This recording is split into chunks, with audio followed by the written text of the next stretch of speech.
La chimie est présente dans notre environnement à de nombreux niveaux.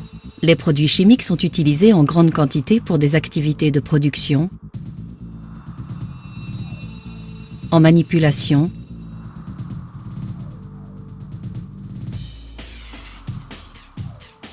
dans le transport, le dépotage et le stockage.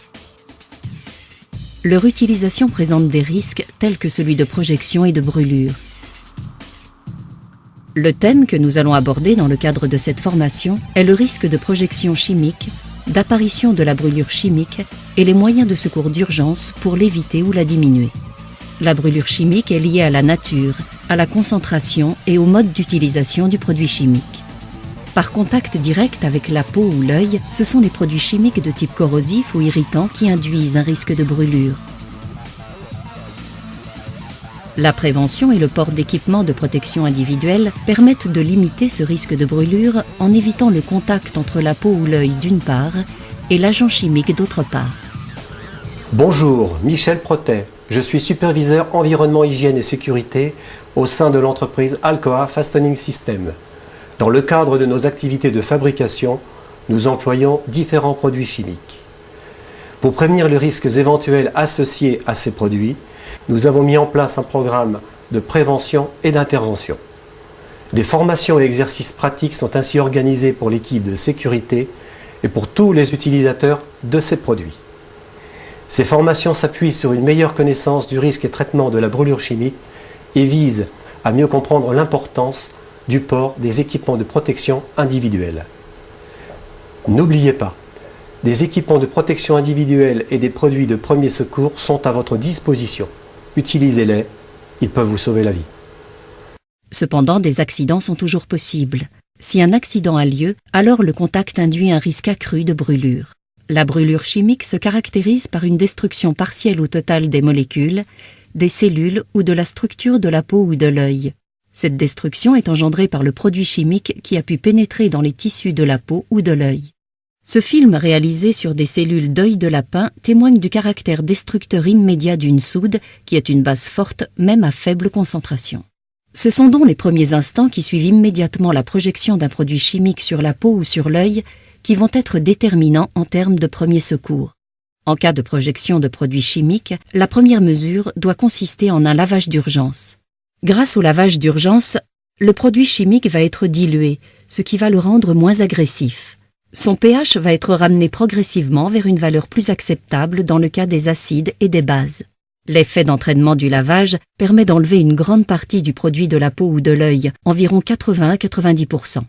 Des solutions telles que l'eau ou le chlorure de sodium sont des solutions qui entraînent le produit chimique à la surface de la peau ou de l'œil, mais elles n'ont pas d'action sur le potentiel irritant ou corrosif du produit chimique et il est nécessaire de pouvoir commencer le lavage dans les secondes immédiatement après l'accident.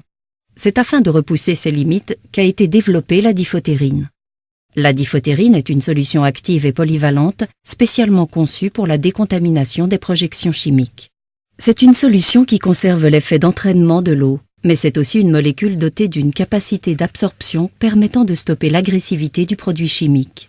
Elle possède donc une double polyvalence. Elle est active sur les différentes familles de produits chimiques, acides, bases, oxydoréducteurs, solvants, chélateurs, qui sont à l'origine du risque de brûlure chimique. Dans le cas d'une projection par produit basique, soude, ammoniac, la diphotérine va attirer, fixer avec un site acide l'ion basique, l'emprisonner et le rendre inoffensif. De la même façon avec un acide, la diphotérine va attirer avec un site basique l'ion acide pour le fixer, l'emprisonner et le rendre inoffensif. De plus, il s'agit d'une solution hypertonique. Elle empêche également la pénétration du produit chimique dans les tissus.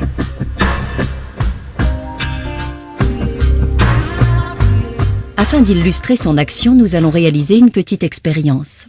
La mesure du pH va indiquer le caractère plus ou moins acide ou basique d'une solution. Une solution est fortement acide lorsque son pH est proche de 0 et fortement basique lorsque son pH est proche de 14. Notre objectif, dans le cadre de cette expérience, vise à ramener cette valeur de pH dans le domaine dit physiologique, compris entre 5,5 et 9 de pH. Il n'y a alors plus de risque de brûlure dans ce domaine de valeur. La quantité de produits chimiques utilisée ici, à savoir 1 millilitre, représente 2 fois la quantité de produits présente dans les 2 yeux suite à une projection chimique. Pour commencer, nous allons prélever 1 millilitre d'une solution de soude 1N. La valeur de pH est proche de 14, soit fortement basique. Nous allons simuler un lavage à la diphotérine avec pour but de ramener le pH en dessous de 9. Nous utiliserons pour cela 50 ml de diphotérine. Le pH est rapidement ramené en dessous de 9. Pour illustrer la différence avec d'autres formes de solutions de lavage, nous allons réaliser la même expérience sur la soude avec de l'eau du robinet.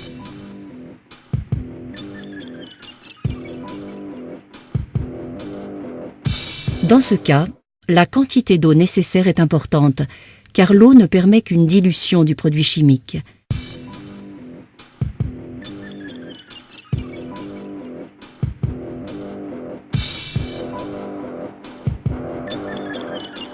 Il s'agit donc d'un lavage passif, alors que la diphotérine permet un lavage actif.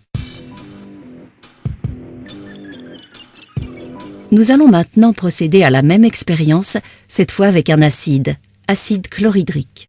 Son pH se situe proche de 0. De la même façon que pour la soude, nous constatons que le pH revient très vite avec peu de diphotérine dans le domaine physiologique. Cela illustre donc la capacité d'absorption de la diphotérine. Comment utiliser la diphotérine? Les conditionnements pour la diphotérine ont été développés dans un souci d'adaptation au type de risque et au type de poste. Ainsi, les conditionnements pour l'œil comme pour la peau existent sous forme fixe, station murale, et sous forme portative. Cela offre une meilleure réactivité et permet de répondre aux différents types de risques. La solution diphotérine est toujours la même, peu importe le conditionnement. Le lave-œil individuel stérile a été conçu pour des opérateurs fréquemment en déplacement, comme par exemple les opérateurs de maintenance. Il contient 50 ml de diphotérine pour un lavage d'urgence. Ce conditionnement est prévu pour une mise en œuvre dans les 10 premières secondes après l'accident. Pour des postes de travail plus statiques ou avec des risques accrus, il existe la station murale diphotérine. Développée pour les zones de production ou pour les laboratoires, elle doit être accessible par tous dans la zone à risque. Elle comprend 2 flacons de diphotérine de 500 ml chacun pour un lavage des yeux. Le lavage d'urgence doit intervenir au plus tard dans la première minute après l'accident. En cas de projection de produits chimiques dans l'œil, tournez le bouchon du lave-œil, ouvrez-le et commencez le lavage sur l'œil touché. Il est important de ne pas exercer une pression trop forte du lave-œil sur l'œil afin de permettre le lavage et l'effet d'entraînement. La station est également dotée d'une mini-douche autonome portable pour les projections sur la peau. Celle-ci contient 200 ml de diphotérine sous forme d'aérosol et permet la décontamination du visage, mais peut aussi être utilisée pour le lavage d'un bras ou du torse. Pour des petites projections sur la main ou sur de plus petites surfaces corporelles, a été conçue la micro-DAP. D'une contenance de 100 ml, elle est prévue pour une utilisation en système portatif. Le lavage d'urgence doit intervenir au plus tard dans la première minute après l'accident. La douche autonome portable, d'une contenance de 5 litres, est idéale pour les zones à risque telles que zones de stockage, zones de production, zones de dépotage. Le lavage se fait par jet micronisé et permet de laver l'intégralité d'un corps. Le lavage d'urgence doit intervenir au plus tard dans la première minute après l'accident. Si le lisse doit être utilisé au plus tard dans les 10 secondes après l'accident, l'ensemble des autres conditionnements diphotérine ont été conçus pour une utilisation dans la première minute. Le respect de ce protocole est essentiel pour un premier secours optimisé. En conclusion, quelques points clés. La diphotérine est une solution active et efficace sur l'ensemble des produits chimiques, corrosifs et irritants. Elle a cependant une action limitée sur l'acide fluorhydrique et ses dérivés. Utilisez l'hexafluorine dans ce cas. Elle doit être utilisée le plus rapidement possible après la projection, au plus tard 10 secondes pour le lisse et dans la première minute pour les autres conditionnements. Elle doit être utilisée suivant le protocole proposé et les doses doivent être intégralement utilisées pour une efficacité optimale. Ne retardez jamais un lavage. N'oubliez pas d'obtenir un avis médical.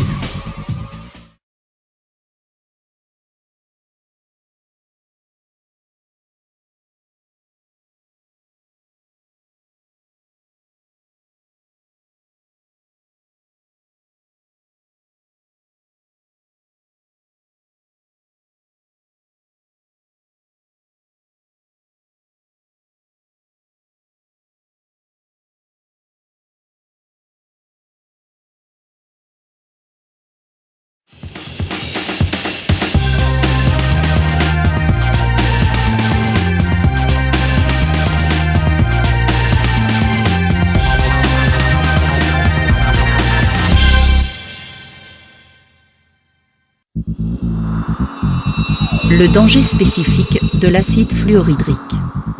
L'acide fluorhydrique est utilisé dans la métallurgie, dans la verrerie, dans l'électronique, dans la production de cartes mémoire comme de cellules photovoltaïques. Il ne s'agit pas d'un acide comme les autres. Il représente en effet un double danger. Corrosif, comme d'autres acides, avec l'action des ions H+ à la surface des tissus, et également toxique, par l'action chélatrice des ions fluorure sur le calcium. Il provoque ainsi des nécroses associées à un risque d'insuffisance en calcium, l'hypocalcémie. Une petite surface du corps humain contaminée par de l'HF hautement concentré peut entraîner des conséquences mortelles. La décontamination a donc comme objectif de stopper à la fois l'action acide et l'action toxique. L'hexafluorine est une solution spécialement conçue afin de permettre un lavage efficace et d'éviter ou de limiter l'apparition de la brûlure par acide fluorhydrique. Elle conserve l'effet d'entraînement de l'eau, mais de plus, chaque molécule d'hexafluorine a la capacité de stopper 6 ions fluor et 3 ions acides. Des études récentes ont montré son efficacité en termes de lavage comparativement à l'eau et au gluconate de calcium. Les conditionnements pour l'œil comme pour la peau existent sous forme fixe, station murale, et sous forme portative. Cela offre une meilleure réactivité et permet de répondre aux différents types de risques. La douche autonome portable d'une contenance de 5 litres est idéale pour les zones à risque telles que zones de stockage, zones de production, zones de dépotage. Le lavage se fait par jet micronisé et permet de laver l'intégralité d'un corps. Le lavage d'urgence doit intervenir au plus tard dans la première minute après l'accident. La diphotérine est une solution active et efficace sur l'ensemble des produits chimiques corrosifs et irritants. Elle a cependant une action limitée sur l'acide fluorhydrique et ses dérivés. Utilisez l'hexafluorine dans ce cas. Pour conclure, l'hexafluorine doit être utilisée le plus rapidement possible après la projection au plus tard dans la première minute.